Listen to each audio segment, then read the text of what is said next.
众朋友大家好，欢迎收看2月2日公视台记台下晡新闻，我是陈淑君。咱先来看今天有什么新闻重点。统计局昨暗8点外又搁发生规模6.4的地震，震央伫南部东财区哈台省，造成3个人死亡，200多人受伤。疫情后特别条例草案今仔日立法院三读通过，行政院长陈建仁表示会赶紧完成听书，发给全民6000块。新闻开始来看，统计局甲苏利亚的大地震已经发生第15天了。南部东财区哈泰省伫昨暗8点外，又搁发生规模6.4的地震。统计局当局表示讲，目前有3个人死亡，200多人受伤送病院，救援的任务搁会继续。苏利亚一个救援的组织嘛表示讲，这地震伫苏利亚嘛造成超过130个人受伤。之前地震一寡受到损害的建筑物，因为地震一摇，真侪拢倒落。地震发生迄当阵，有民众用手机翕到建筑物倒来了，白烟冲到天顶去哩，黑暗中唔知什么情形。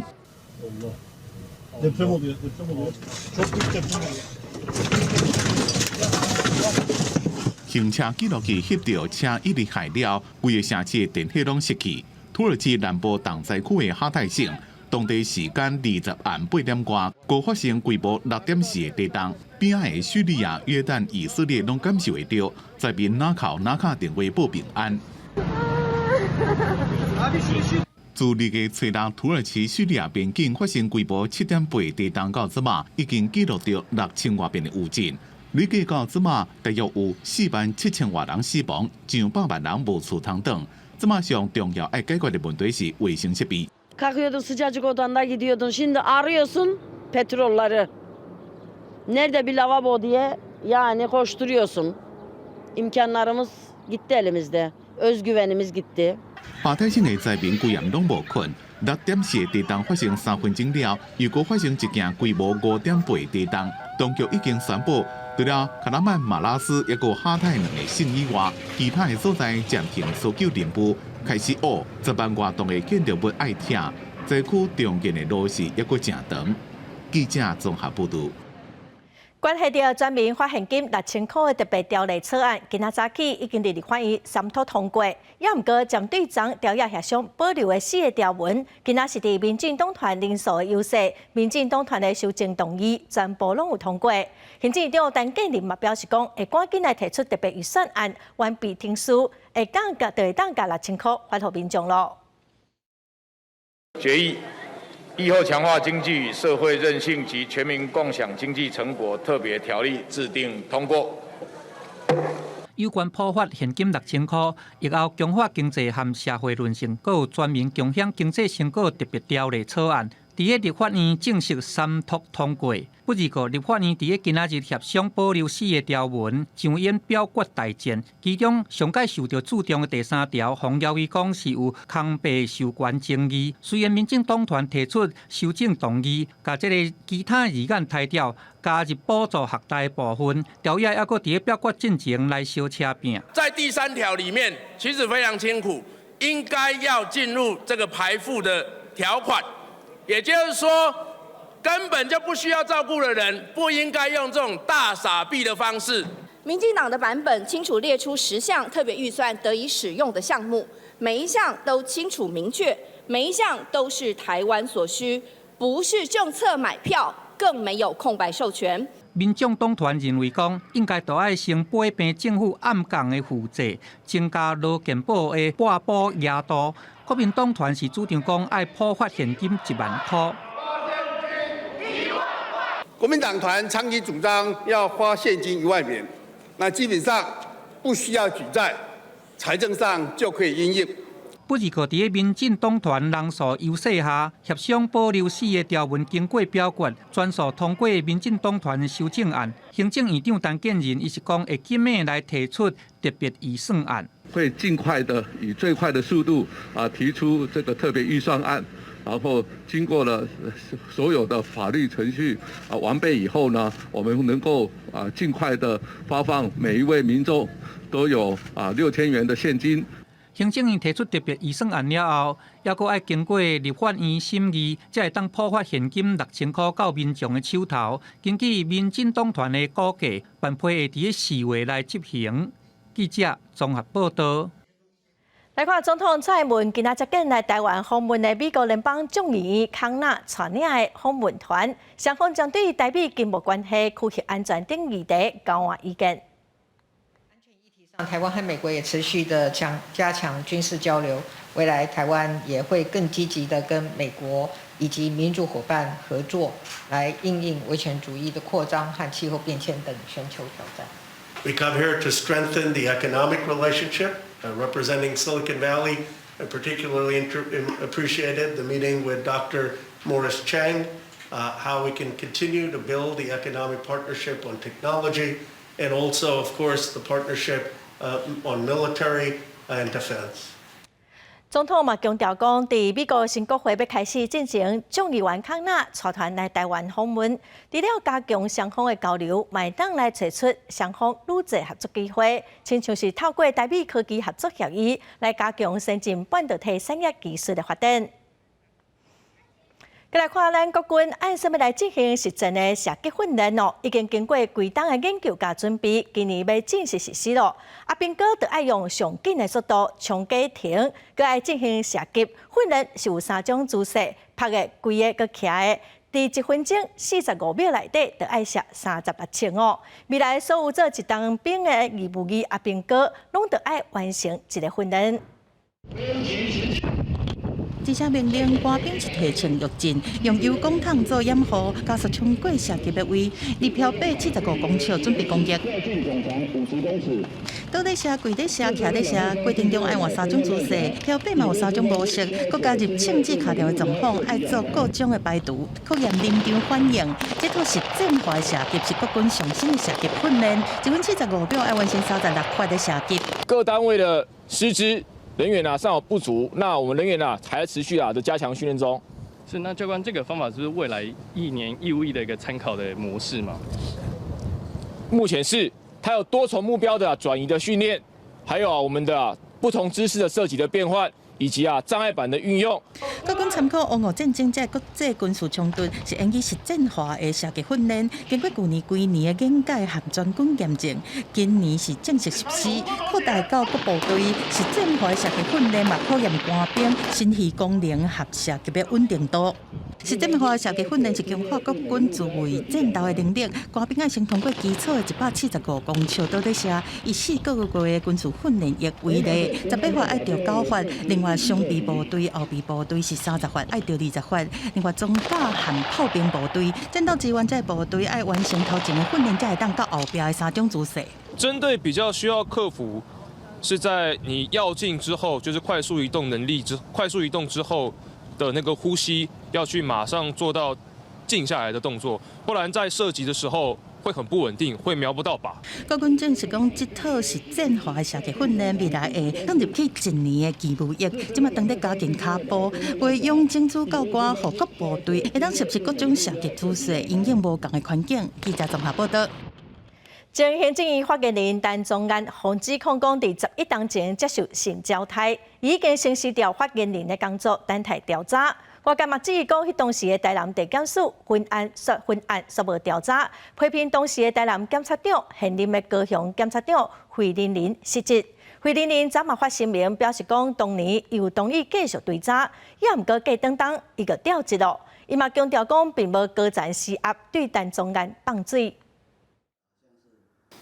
103年4月14号，好像检察官签呈说要办，他核准，隔天他核准的，核准签办了哈。但是我们是104年的5月7号哈，那个调动，他就回去接任台高检的主任检察官的。那后面是怎么签结，他一概都不知道了。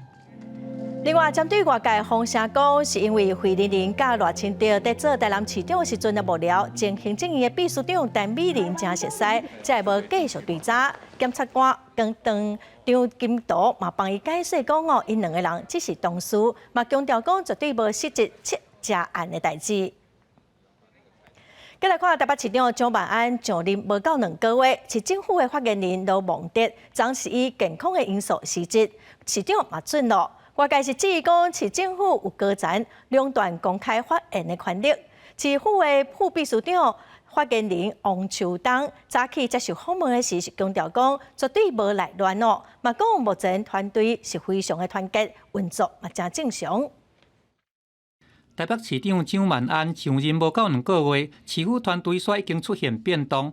发言人罗旺哲以健康因素3摆请辞核准，这回是要予副秘书长王秋冬来兼任。就算讲伊请辞的理由是因为健康因素，不过外界咧谣言讲市府有官员来北康发言权限。很谢谢旺哲他在担任发言期间协助市府团队那段期间他非常认真也非常努力，我们都非常谢谢。其实我们的运作机制一直都很正常，那也都按照机制在运作。我觉得我们没有所谓内乱的问题，我们整个团队非常的团结。发言人时刷紧闪，引起哪力的议员批评。国民党市议员真会主义直接讲，安尼会予蒋市长的领导能力受到怀疑，嘛会予团队的战力降低。建议蒋万安爱请市政顾问温伟来做发言人。35岁的发言人，身体能产生什么样大的问题呢？我想健康恐怕是借口，干不下去才是真的。恐怕这些障碍存在不排除的话，下一个发言人也很快就会阵亡了。蒋万安蒋市长，你的小内阁到底是不是你自己找的？全部都是拼装车，一上车2个月，一开动2个月，螺丝就掉满地。蒋市府的人事未稳，就连对议员换跑道来出任民政局长的陈永德，嘛伫个面册来表示讲，对袂起厝内的人，真想要退休。伊的发言敢若亲像有想要退，引起外界咧关心。是家人叫我退休，不是我啦，因为比议员还忙啊。有跟市长反映吗？没有，不行啦，太没道义了，因为他已经走了一个，他不敢提这个议题呀。陈永德伊是来背回这个退休的讲法，王秋冬嘛来斗天，讲就任了后，大家拢真敬业，每一个局处的同仁拢受到真大的压力，上尾的目标拢是为着要让台北市民会当来找到福利。记者综合报道。伫台湾经济创新部的处长泽麦提斯第2届来台湾访问，当地经济部长王美花见证甲台湾签署雷射合作备忘录。今仔泽麦提斯嘛参加伫台湾投资商机说明会，望讲双方会当赶紧实际来合作。咱国经济部处长陈正基是表示讲，双方应该会伫半导体、雷射、有新创产业互相加分。立台湾经济暨创新部的处长泽麦提斯，即摆佫一摆带企业团第2摆来访台，再去参加立台湾投资商机说明会，要来配合两国的合作商机，甲企业连起来。We are friends, we are partners, and we already started doing business.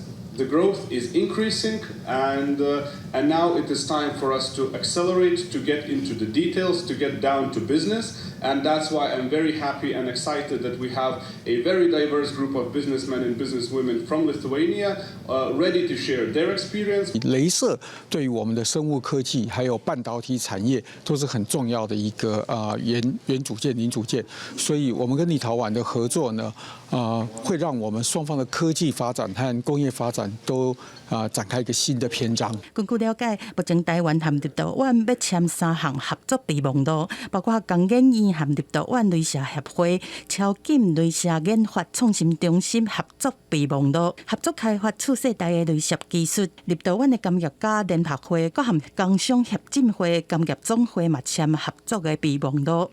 学者认为讲，立陶宛是欧盟的成员，透过台立两国谈合作商机，有机会会当和欧盟的合作距离又较近的。立陶宛它本身是欧盟成员的一个身份呢，那可以扩大台湾的高科技产业呢，在当地的这个投资跟布局，未来可以进军这个整个欧盟市场。除了谈两国的科技业合作机会，嘛希望会当借立陶宛的离化风电交流003业的经验，深化双方较好的互动关系。记者综合报道。2021年底，台铁推出新自强号商务舱的服务，最近又搁增加新车，所以台铁宣布讲3月中要开始找服务员，起薪是3万256块，搁有销售搁加班的奖金。也毋过代替产业工会是批评讲，甲高铁同款的职务比起来，起薪就差3000块咯。代替是国营事业，又搁互员工加薪，实在是歹带头。代替 EMU 3000的成型自强号有配天分墙顶，也着商务车厢，毋但有服务人员送便当，阁会送凉水、塞车卖物件。也若其他车种伫咧拍车票的时阵，嘛会使加订便当，共款有服务人员送到位。代替近期搁再招募服务员，要求都爱大学毕业，搁会晓讲英语甲日本话，月级所干那30256块，是引起基层的不满。扣除劳健保的话，那其实大概只剩下可能28000、29000。然后他同时又去要求说你要有多益英语能力的专长或者是这个日文检定的专长。我觉得台铁局其实根本没有准备好要公司化，因为他们并没有带着一个善待员工，然后留住员工的这个基本态度。同款是车厢服务，代替高铁的薪水行情起跳都有差。代替的月级是30656块，挂职务的加级，连饭顿钱嘛包含在内。也若高铁的起薪是33800，一个月上无就差3500。代替解说，除了月级，阁有发袂奖金，阁有加班费，实际咧领一个月通常拢会超过35000。我们现在车勤员的最少35000、36000到42000、43000都有，加班费、延长工时那也是另外计算。代替强调，即届要招的服务员虽然无公务人员的身份，毋过同款有离尾奖金、甲考绩奖金，阁有过暝备勤、休大等福利。目前代替服务员有140外几，离职率真低，是为着后续有新车的加入，甲公司化以后的需求，才会搁再招募。记者综合报道。台湾如基金会统计，去年台湾的年保有27000外个，也毋过50岁以上就超过60%。若说这年保10档内底退休无新人加入，未来就找无年保咯。因预估2024年全台湾至少爱阁增加4000个年保，未来才有够。基金会嘛决定讲要投入500万来补助湘北地区新手的年保，一人9万块，鼓励少年人来加入。照顾囡仔真无简单，做年母已经7档的李小姐就讲，第一步的居家环境整理，就互真侪人拍退堂鼓。很多可能有心想要做保姆，可是因为家里房子啊，可能不够空间不够大，或者是家人没有办法配合。过去卫福部规定，若李母厝里已经有2个囡仔，收托的名额就满，等于是强迫失业。不过最近卫福部公告新制，有2个囡仔嘛通阁收1个照顾。陪玩如基金会嘛趁这个时机提供奖金，要来招募湘北的年母加入系统。新加入的人上济通领9万，介绍的人嘛有1万块，希望提升少年人做年母的意愿。各位知道，其实在全台北的保姆平均年龄是几岁吗？其实是55岁。大家10年后是不是一半以上的人都要退休？60%的保姆都会在10年内退休。基金会表示，若照行政院进前的小资女化对策计划，去年幼囝送托率是17%，2024年有加23%，临至离婚人数嘛对30万，阁加出16000人。那以大年母照顾2个来算，扣除送至托育机构的部分，估算就要加4000个年母。就据我所知，有很多家长会希望可以倾向找年轻的保姆，因为他们觉得，沟通起来没有代沟。基金会表示，奖金的活动是弹足托育，少年人愿意食这项头路，健全托育体系。记者电视台台北采访报道。位伫桃园的大园工业区已经40外档咯，附近的徛家拢正怨叹讲工业区造成污染哦。这几档环保署利用空气品质监测器、佮远端水质监测来进行体检，2档来已经主动检举处罚13届咯。所以目前民众定情检举案件嘛减少超过一半。工厂的烟筒当咧排白烟，伊无亲像水汽共款，伫咧半空中会消失，抽一个长长的尾流。另外，这间工厂的烟筒也排出真类似的物件，检判是营业有列的污染物。这寡工厂拢伫咧大园仔工业区，工业区营运40多年，毋但有空污、水污染也直接发生。当地里长也讲，困扰当地居民几10年。现在公司跟我们里面都共存，2侧都是工厂啦，困扰我们好几10年了啦。有一寡工厂选伫暗时排放出空污，或者是污染物亲像挥发性有机物，目睭真歹看见。环保署北区督察大队出动去显期，佮再配合 IoT 物联网连线空气压仔，明显会当看到红色区域就是污染严重。完全锁定污染源了后，更加掌握到污染行为，进行现场稽查。过去我们常在做污染稽查的时候，民众最诟病，尤其是味道问题最诟病，就是说，我跟你讲，你来的时候都已经没味道啦，你就跟我说查无污染。所以其实这一次主要是想解决这个问题。居民也有臭味困扰，就是水污染。稽查人员伫地下水道按水一检测器，成功查到一间处理电镀废液的工厂，排放有害的重金属废水。目前检方也等咧追查。北区督察大队指出，这2年透过这款的监控，总共告发13件，附近居民侦侦案件也对56件降低到25件。这款的稽查模式也运用伫观音工业区。记者综合报道。来看有人走私咖喱粉哦，为着要比海关的调查到街头门换造型，也毋过最后嘛是海关抓到，因为海关分析资料是有锁定固定的嫌犯，所以这个人就上空上芳，想讲改变造型，特别互海关抽查行李，也毋过无遐尼简单，因走私的600多条咖喱粉，最后嘛是拢互海关查到。海关无用咧清点数量，19姓游顶山的旅客，伫桃园机场去查到行李内底有640条日本的加热粉，创下高100旅客因早上济记录。当一天拢总有查到1011条，嘛创下台北县高一日上大的量。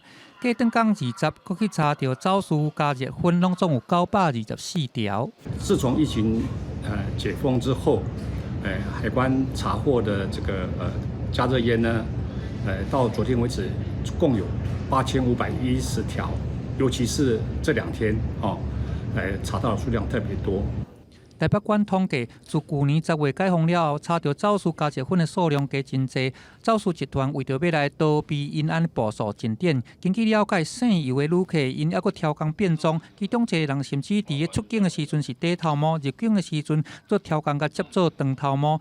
同款去由海关查到，佫只有集输条例甲没收。目前海关是按照海关起始条例39条，暂扣这些加热烟后处。等将来烟酒管理法及烟害防治法相关法规完备以后，海关才会配合调整。针对立法院3读通过《烟害防治法》部分条文修正案，会甲加热粉的分体，还佫有载具甲纳入去管理。海关来没收的这个加热粉，是毋是有煞后的赔偿问题？台北县回应讲，目前是照海关集输条例来甲查起来，等相关法律若完备，会照法来甲调整。记者综合报道。以下比用最近才试验一种会当减肥、增加筋脉的器材，也毋过原厂所发现讲，市面出现仿的机器，就去报案。警方嘛抓到3个查甫人涉嫌对中国进口这款仿的器材，原厂一台700多万，仿的10多万都有，相关嘛已经向移送法办咯。那我们等一下就针对腹部腹肌的部分去做机器的训练，运用电子技术，让筋肉会当春秋，达到减肥的效果。引进这项器材，这一台就要台票超过700万。不过，伫个民间煞出现假牌子。警方伫个湘北展开超找，有真侪经诊所还有个人的工作室，当场就找到这款假牌的减肥机。对外观来看是差不多，不过煞是业者对中国非法进口的，甚至还有人无执照，和违法咧做疗程。劣质的减脂机是从大陆地区或淘宝网购买之后，由大陆的卖家以测量仪器的名义来报关进口，涉嫌违反药事法以及商标法。这款假牌的，伊的输入一台干那爱台票10万外块，这个乌心的业者因讲用同款的服务，干那爱开1-2万块，比起这个行情价加俗真济，引起真济人来做。不过感受煞是天差咧地。他在做仿机的时候，其实他只觉得他的皮肤的表皮有震动的感觉。好，那他也来我们诊所实际做了所谓的正版的原厂机器，第一下下去，他就已经感受到那个状况是非常不一样的，因为他的肌肉感觉是很深层的有被收紧。规个案情的逼空，这是因为正牌子的器材厂商因接到消费者的检举，所以因家己来找，总算去挽过树田，抓到章头。客户告诉我们，或者是一些朋友们告诉我们说，有哪些地方诊所价格特别便宜，我们开始主动追踪跟了解。所以后续我们其实一直在进行这样的所谓的假货的一个查缉，它本身里面的材质、它的设计、它的安全性都是一个很大的问号。这项减肥机因为是有名人来代言推广，全台湾已经有卖出50台。业者提醒讲，要有卫福部许可的证明文件才是正品。因为爱水是人的天性，使用来路不明的产品，难保讲会对身体造成无好的伤痛。到时若是有烧烫伤，恐惊到气倒害。记者综合报道。大学指考第111学年度改做分科测验，国文、英文跟数学1唔免搁考，也唔过引起家长团体不满甲反弹。教联会去年宣布讲，114学年度开始会开复考数学1，也唔过家长团体是主张讲，国文甲英文嘛应该爱做会考。教联会早起表示讲，目前各界的意见无啥同，嘛因为阁无会员的学校提案，所以教联会目前并无进行相关的讨论。分科测验无考国文、英文甲数学1，部分大学学系考试分发时，搁采计学测成绩。国教民甲部分家长一直主张，若学测考无好，一届考试就定生死，对部分学生无公平。这是对一些遗嘱的，或者是他的学生如果没考好的话，那可以在分科测验可以再拼一次。可是现在都没有机会。教联会去年宣布，114学年开复考数学1。会伫迄个时针对国文、英文敢要开复考，办理8场座谈。专家总讲，多数团体是希望莫开复，而且伫咧高中当初是108课纲，就是要互学生伫高3下学期会当自由选修。若加考又搁等到过去，学校拢爱针对考试来学习的状况。各校的选修它是多元发展，所以是不一样的，所以它没有办法去做统一的命题。如果今天要做统一的命题的话，那就又回到它就变成它要缩限学校开课的可能性。教联会指出，一直拢有私下讨论，不过专家意见无同。尤其高3下学期的国文、英文拢是来用愈深的选修，无法度统一出题。目前无会员学校提案，常委会无排议案。说要复考或不复考都言之过早。就算今年有讨论出一个改变考科的一个决议的话，也会3年后才实现。就也要115啦。对。教联会强调，讨论敢要开复考国文、英文也伤过早，就算要考，也爱提早3年，伫学生入学前定案。所以114学年有缘干那加考数学1。记者综合报道。国际新闻来看，巴西东南部沿海19开始落大水雨，嘛造成淹水甲土石流。根据 CNN 的报道，已经造成40个人死亡，40个人失踪哦。当地政府是赶紧撤离2000多人。气象预报嘛显示讲，圣保罗沿海地区大水雨会阁继续落，抢救真困难，死亡的人数恐惊会阁增加。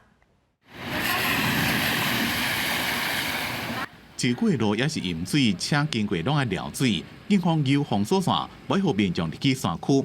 因为巴西东部沿海地区19开始落大雨，造成水灾加土石流，山区的路拢是落过梅，放来土石加树仔拢飞边仔去。Tipo, só tem uma saída, né? Para subir para São Paulo, por exemplo, Mogi-Bertioga não vai, só Tamoios e nós estamos meio que isolados aqui. 当局讲已经紧急撤离2000多人，验估一共几60人死亡，真侪人失踪。灾情上严重的圣塞巴斯蒂昂，伫咧24点钟久内落了史上上侪600毫米的雨量，真侪民众条条的等人救。600 milímetros em cerca de 3 horas. E agora o solo encharcado em diversos pontos da cidade. Como eu disse, nós ainda temos estado de risco de queda e desabamento. 因为巴西即马正伫咧办嘉年华，恐惊有真侪民众抑阁调伫咧要去参加的半路。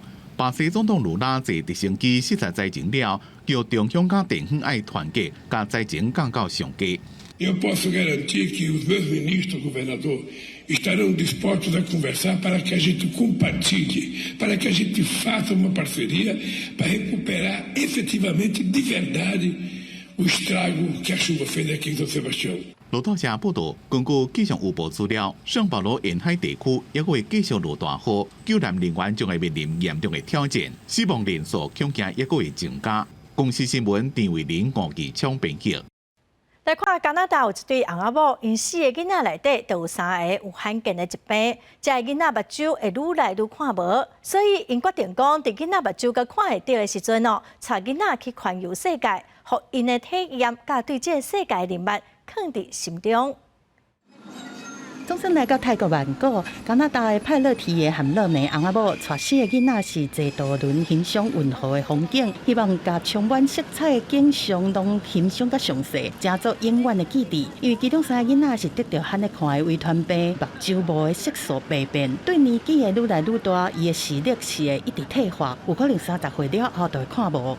I'm not gonna show her elephant and giraffe in books. I'm gonna go show her in real life to go all in and show her how beautiful our world is and fill their memory with as much beautiful thing as we could. 所以因全家伙仔就开始环球旅行。过去一冬内，一家伙仔6个人已经去过10个国家，其中有到尚比亚去欣赏野生动物，伫坦桑尼亚和马赛的牧民发挥青春活力，到蒙古加入去佛教的庙，感受平静和灵性。今年4月的旅程结束，这囡仔就会回去到学校正常学习。We did a bucket list of activities they wanted to do on the trip. So we had like horseback riding, we had like learning to surf, sleeping on a train. Lauren actually wanted to drink juice on a camel for some odd reason. Sometimes we don't always have the solutions to stop vision loss. If we're able to make even a minor difference, or if the treatments that can completely reverse vision loss comes around, the impact we can have on these children's lives is definitely worth. 13岁的大汉查某囝米娅对家己视力的状况是完全理解，嘛当在为即天在做准备。父母嘛，互其他囡仔甲即种状况当作是一定爱迎接和克服的挑战。同时嘛，期待讲一直进步的医学会当为因的性命早来一线光。公司新闻黄云玲编译。来看新疆维吾尔族的人权议题，受到国际上真侪关心。最近有维吾尔族的人权运动者来到台湾，伊嘛公开说明因族人是安怎面对中共进行种族灭绝的伤害，嘛望讲有愈侪人做伙来关心甲声援。If she refuses for whatever reason, herself and her entire family will sent to the concentration camps in the name of Islamic extremists. 维吾尔族的女性被逼和汉族的男性结婚，甚至是拄到经济闹体，也是性侵害这状况，囡仔是被送去其他的所在，和父母分开，这拢是维吾尔人民伫中国拄到的问题。About 1 million Uyghur children are taken from their families, from their parents, and sent to state-run orphanages. Uyghur women are facing forced abortion, forced sterilizations, and forcibly inserting IUD devices inside of their bodies. 维吾尔人权运动者卢森阿巴斯是点出维吾尔妇女和囡仔伫中国的遭遇，其他还有不当劳动、监视和再教育营这人道折磨，希望会当得到更较侪民众来声援。谴责并且确认中国在新疆进行的种族灭绝的罪行。我们也已经联署提出马格尼茨基人权救责法，目前在委员会在一读的一个状态下，中国政府在新疆所实施的这样子的统治的手段，已经超过了一个合法的范围，而且应该让全世界都看见，同时共同来谴责。台湾跨党派的立委嘛，伫去年底提案，要求政府继续来关心这个议题，而且建议爱安怎和其他的民主国家来合作，对中国政府提出相对应的制裁。另外嘛，呼吁台湾社会爱加关心维吾尔人权议题，而且思考台湾的未来。记者综合报道。有外国媒体讲，咱台湾的马路是行路人的地价。有台北市原着调交通部的统计发现，讲台北市一冬有430外学生因为交通事故受伤，其中有2成在咧行路的时阵发生意外。也毋过咱目前台北市国小附近有伫上下课的时段，针对一寡车较侪路段，是禁止车辆往来的通学巷，比例是无到3成，所以议员是呼吁讲，这应该爱全面来检讨。为了确保学生上下课的交通安全，有袂少个校的附近拢会设置通学巷，伫学生上下课较会行的巷仔，实施部分时段的管制，禁止所有的汽机车出入。地下山旁边都有标志说，这样子大家要小心了，不然车子太多很复杂，小朋友的安全很要紧。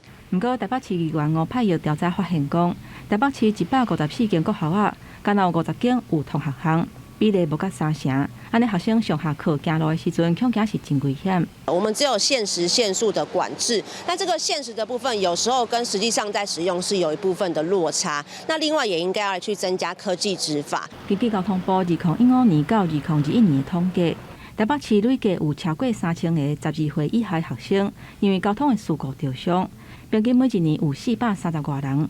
因那2021年的数据显示，有要2成囡仔是伫咧行路的时阵发生意外的。广义的通学巷，其实我们会针对这个行人的通学动线做一个改善跟检视啦。台北市交通管制工程处强调讲，学校附近的动线交通的情形若是有确定，无一定都要做汽机车通行的管制，会看在地情形来处理，再个规个来做检讨。因若为着强化通学巷的辨识度，最近嘛会针对过马路的花条线做彩色的标记，会当看到更较明显。若是有汽机车伫咧管制时段，硬要驶入去通学巷，上当会当罚1,800块。记者综合报道。南部真久拢无落雨，水库的水即马拢剩真少，今年乌山水库的水量嘛只剩一半。因为过年后拢开始报产，水利署森林管理处嘛向中区水源局要求讲增加水量。目前大概已经有8成的田拢已经淹残咯。那如果阁无雨水，4、5月份就会开始来实施分区轮流灌溉。春节过后，今年农民种地准备要布稻啊，需要大量的农业用水。这段期间嘛是农业用水的高峰期，但拄上几个月无落大雨，嘛造成今年的灌区出现欠水危机。都若快有水来，就加减啊，一丝啊放就对了。啊，你若无水，就无法度啊，拢啊暗坑拢啊开啊。就咱的用水监控企业现在每天差不多100万吨左右。啊，之前跟中水期反映了，中水期有适当的支援，将近40万吨的水量。啊，这个部分的现在都会当然和咱度过掉这个2月中下旬这一段期间的用水监控期。农水署今年管理处表示，今年农业用水属于传流式的灌溉模式，水源来自清水溪、露水溪和梨花潭水库蓄水量。由中水局评估调节，目前今年灌区的村景已经完成8成以上。至于今年后山水库的水嘛持续下降，蓄水量嘛敢剩5成。那目前湖山水库现在的蓄水率在51%左右，我们跟集集蓝河业是联合运用所以每天会供给那个大云林地区24万吨的水那支援北嘉义会有10万吨，南彰化会有5万吨的水。那目前是供水是无虞的后山水库管理中心就讲，虽然今年地区的民生用水到5月前供水拢会当正常，但已经几个月无落大雨，嘛希望民众新的用水。至于农业用水的部分，农水署今年管理处就强调，若今年4、5月潮水开花期，就是第2波用水的高峰，会看清因采轮灌等措施，避免影响到一期稻作的收成。记者为报道。遮侪私立学校拢因为招囝法招无学生，向老牌的台中东海大学，一方面是为着招生一方面是为着要增加校园土地利用，所以伫学校设马场，准备要开美术课，咱做伙来了解。细里替马仔乱摸，搁来带马仔出去行行咧散步一下，不时就搁爱人甲安打。这个适度的同学加入学校的美术社已经半年。读畜产系伊讲，伫遮学到的甲上课学到的是真无共款。书本上面说的是一种知识嘛，但是知识的话，你也要找个东西来应用。对，他们就是我们生命中的教材。这是台中的东海大学学校开办美术社，学生就要对替马仔乱摸开始学，搁会晓准备骑马用品，甲马仔培养感情，知影如何相处，这样正做学校生命教育的一部分。教练会陪伴你。让你越来越知道这样的一个变化。因为现代人囝势少，各校拢出现招生的飞机。东海大学为了增加利用校地，引进5只的大只马，甲3只的小只马，开设中部第一座学校马场。除了原本经营的牧场兼卖牛奶以外，即马马场嘛要对外开放，甲畜产系校外实习，叫转来学校来做，搁吸引未少学生来参加社团。那时候总共160多位，然后经过那个我们的王教练，然后还有去筛选，然后慢慢的有20-30位，那现在留下大概10多位哦。那这最重要就是我们东海这个劳作教育的精神。校方表示，除了会当甲校地好好利用，嘛提供美术的训练甲相关医疗的使用。除了增加学校的财源，嘛希望会当增加招生，减少少子化影响。记者综合报道。嘉义阿里山最近樱花开始大开了，游客是真多。伫顶礼拜六有一群游客坐伫阿里山火车的铁基路顶头，加做的培养船去影片。阿里山的新民铁路有文资管理处是提醒讲，这款的行为是违反铁路法，上侪会当罚5万块。若施工去影响到铁路安全，会当搁加重处罚。10位游客坐伫阿里山临铁火车铁基路顶悬，摆出八棱船的动作，互朋友摄影。一阵人耍甲真欢喜，其他的民众看到煞感觉真无妥当，通报临铁人员。经查，这段影片是在2月18日上午，在阿里山临铁神木车站所拍摄。坐在铁轨上，其实已经违反铁路法第57条的规定。以铁路法规定，行人甲车辆拢袂使入去铁路路线，还是磅空等所在。违规的人会使以共罚出1万到5万不等的罚金。若影响到铁路安全，阁会使加重处罚上悬50万。阿里山临铁甲文资管理处表示，初犯会先劝导。现场同仁前往劝导之后，这群游客就马上配合离开。所以本处并没有移请警方来进行采罚。阿里山最近因为樱花开，连带游客嘛真多，民众质疑游客坐伫铁基路八棱船是毋是因为临铁人无够，而且无设警示牌造成。管理处澄清，新木车站附近的游客动线拢有设警示牌，嘛提醒到临铁周边观光的民众遵守相关的规定，以免违规。记者陈环宇、柯正俊嘉义报道。台南山区的山野花最近的大开哦，有人讲这是最近5冬来开啊上旺的一冬，所以今年的山野可能会大丰收。也毋过哦，台南农改场是强调讲，最近因为雨水较少，温度真低，可能嘛有影响，所以现阶段的看法不一定会准。今日台南种山野有名的玉井区，有真侪农民的果种园内底已经出现这个画面。啊，花拢开了介长，长度啊，个迄个拢介正常，介。若是山野花大开，甚至有的已经结出细粒果子，是最近5冬来上侪的一年。农民讲，主要原因就是欠水时，果子树啊有危机感，体内能量爆发，要赶紧开花结果。延续后一代，即马山野树的树基拢较粗较健康。若天气稳定落去，尤其伫3月底时，若拢无连续落雨影响，调果的比例会当提升，山野嘛有可能会大丰收。看开，因为今年的两性花吼，伊的山野花的两性花占1半以上。啊，你若讲天雨水吼，即阵啊无雨水来的话，伊的山野伊的果实就会正常。啊，所以今年我预测是收成会真好啊。如果在那个半个月没有下雨，可能今年的结果率也会很好。因为目前来看来，咱南部遮水情嘛真严峻啦所以今年嘛是爱大家农友讲今年的山野千千万万就望老上高，一定要疏保。台南农改场表示，刷落来环境气候变数犹原大，即马有个未来敢会大丰收要伤早，爱搁观察。记者综合报道。龙虾介绍真贵哦，因为真歹饲。东部海洋生物研究中心对1809年开始就研究饲龙虾，即马发现讲，互龙虾住伫一只一桶，亲像独生的公母，互相袂相搭，会当提高成功率。那么做伙来了解。东部海洋生物研究中心的研究人员，伫咧做实验的养殖池，把龙虾浮起来，准备要甲伊放落蓝色的水桶底。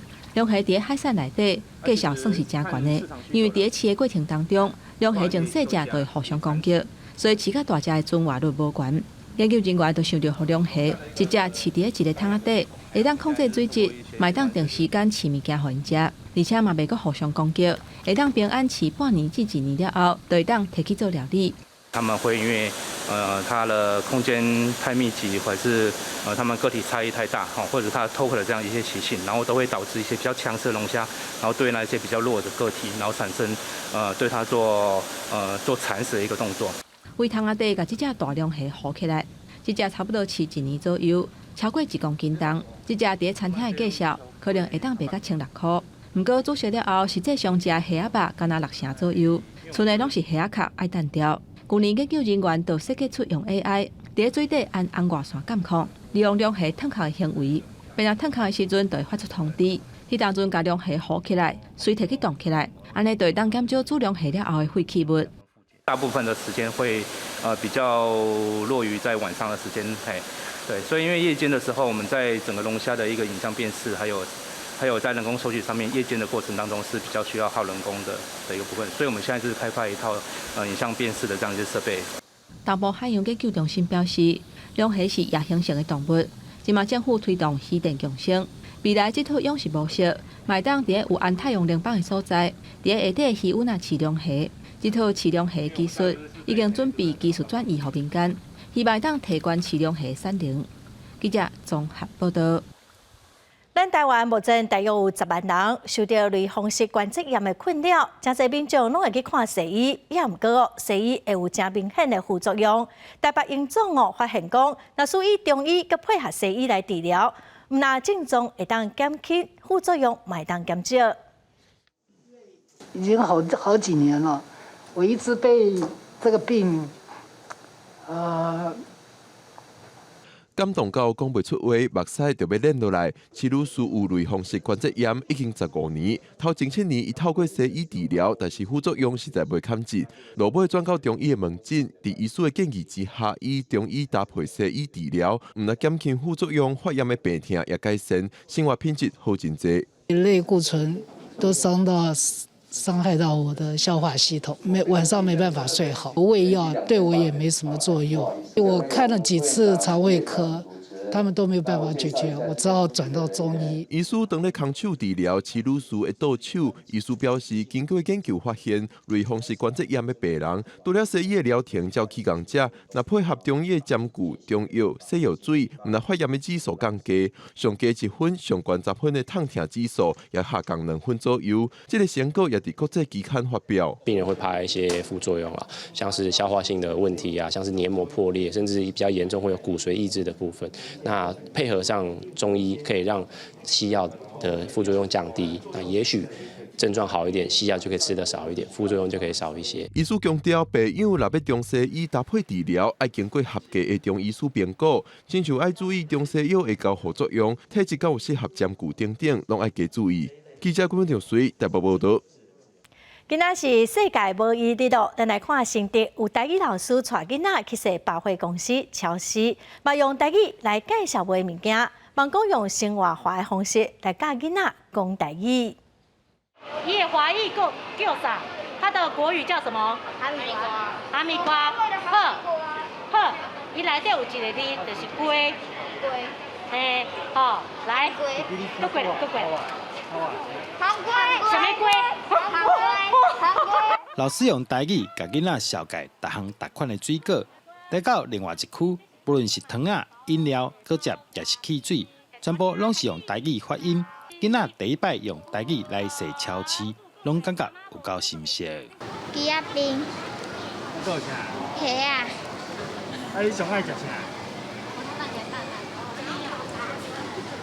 豆油。出去耍的时阵，讲用台语做介绍，甲互因知影讲这物件台语安怎念安尼。超市踅煞了后，老师就开始出台语题目，互囡仔家己入去做题目内的物件。有的人念伊就找到，有的囡仔是踅规半步，阁找袂到。烟肠、芦苓、核桃果。油。平常时厝内底爸爸妈妈也是有机会其实会当教囡仔加讲啦。譬如讲早起要洗手面，就用着起锅起米啊，对无？要煮饭时阵，甲妈妈倒油，伫这生活中加讲、加听、加练习，安尼慢慢甲迄种讲台语的这种部分，带入去生活内底。透过台语踅超市活动，大家除了会当学到生活用品台语的讲法，而且采用上自然的方式来学台语，互更加侪人会当较直来讲台语。记者杜君和新竹报道。巴西嘉年华伫这个月17开始举行哦。这届的嘉年华规模拢一定开放到已经发生进前同款的盛大咯。现场是闹热滚滚，嘛预测会有4600万人来参加嘉年华，上机是超过台票300亿。嘉年华火车补价全副武装，这会议申巴补到学校内专业补价，步数进展，全国全球上大嘉年华会转来啊！今年巴西嘉年华恢复以前的规模，向定摆脱疫情的惨淡。补价是展现严厉风貌，音乐正大声。17位纽约市长接过市政所的嘉年华，默默国王伫宣布巴西嘉年华会正式开始时阵，也展现武器。Porque depois de 2 carnavais。过一月，巴西都市的街路 party 有几啊百场，填补过去3年疫情的空虚的民心。加上1月份前总统普索纳罗的抗击支持团体引起的反政府暴力抗议已经平息。民众讲，今年嘉年华亲像脱离黑暗的重生时刻。Carnival is absolutely insane. I love that everyone's open and expressive. 除了人欢喜以外，纽约的狗仔嘉年华也真热闹。5月10日无够看，也有主人为跳舞 cosplay 打扮做超级英雄。巴西嘉年华伫2021年因为疫情停办，2022年虽然恢复举办，不过规模较细。今年全面展开，为17到25，嘉年华前1礼拜大项目报废啊，为各级餐厅甲打饭，拢准备好啊。有个嘉年华会带来高达10亿美金的观光财，同时创造可观的就业机会。敢若是申巴场馆都2万外的工作人员，帮助不少巴西经济。公视新闻张淑芬报道。下晡晡的天气，咱来看各县市详细资料。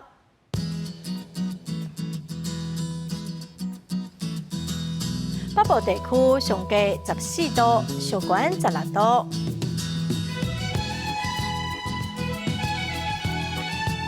中部地区上低15度，上悬21度；